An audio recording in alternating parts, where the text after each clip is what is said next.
So I've obviously now through the years, I've started tackling certain accounts. I still have a long ways to go.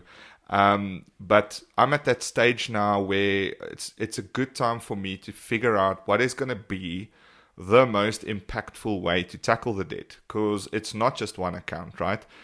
But we've all been at that point in our lives where we've sort of overstepped the boundary of expenses and got caught up in the moment, maybe spent way too much, or maybe bought something that we weren't supposed to buy that we knew we couldn't afford, but we took the risk anyways, and then we suffered the after effects of it. Perhaps you're sitting in that situation at the moment. I always see it as this, you're in a boat and you notice that there's a leak in the boat.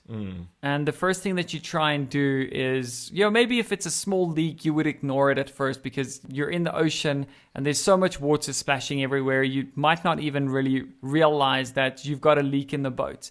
And then, maybe a couple of hours later, you notice another bigger hole and another one and another one. And before you know it, the boat is filling up with water and you're going down. And that's sort of the visualization that I've always had about debt. So absolutely, by saying that, identify the debt first, or know how much debt you have and all that. For me, that's saying identify the holes in your boat. Identify the big ones, identify the small ones. Know what you're dealing with, and then start planning it. One of the other things that the experts say, and I think this is probably the key to paying off debt and accelerating the process of paying off debt, is that once you've started, let's say, like you say, you mentioned the small holes and the big holes. I think in the real life example, if it was a boat, I'd probably tackle the big holes first.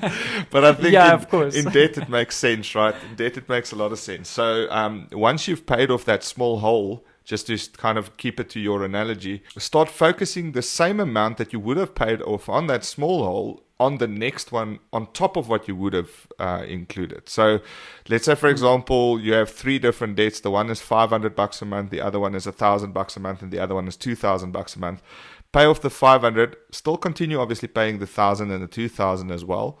But then once you've paid off the 500, take that money that monthly installment would have been, let's say it was $150. Yes. And include that onto your next targeted payment, the $1,000. Yes.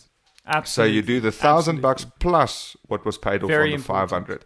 That way you build that momentum. Yeah, please head over to rltstudios.com/show24. We're running a poll there at the moment, so please give us your feedback. It's literally just going to take you about 5 seconds to fill in the quick 2 questions. Number 1, would you like to hear more of us, or is one show more than enough in a week? And number 2, what is your preferred length for our episodes? Because we really want to try and accommodate you guys. If you want to get access to sneak previews to our upcoming shows on a weekly basis, go ahead and subscribe to our YouTube channel or join our Facebook page, where we also share our blog posts and other great content from time to time.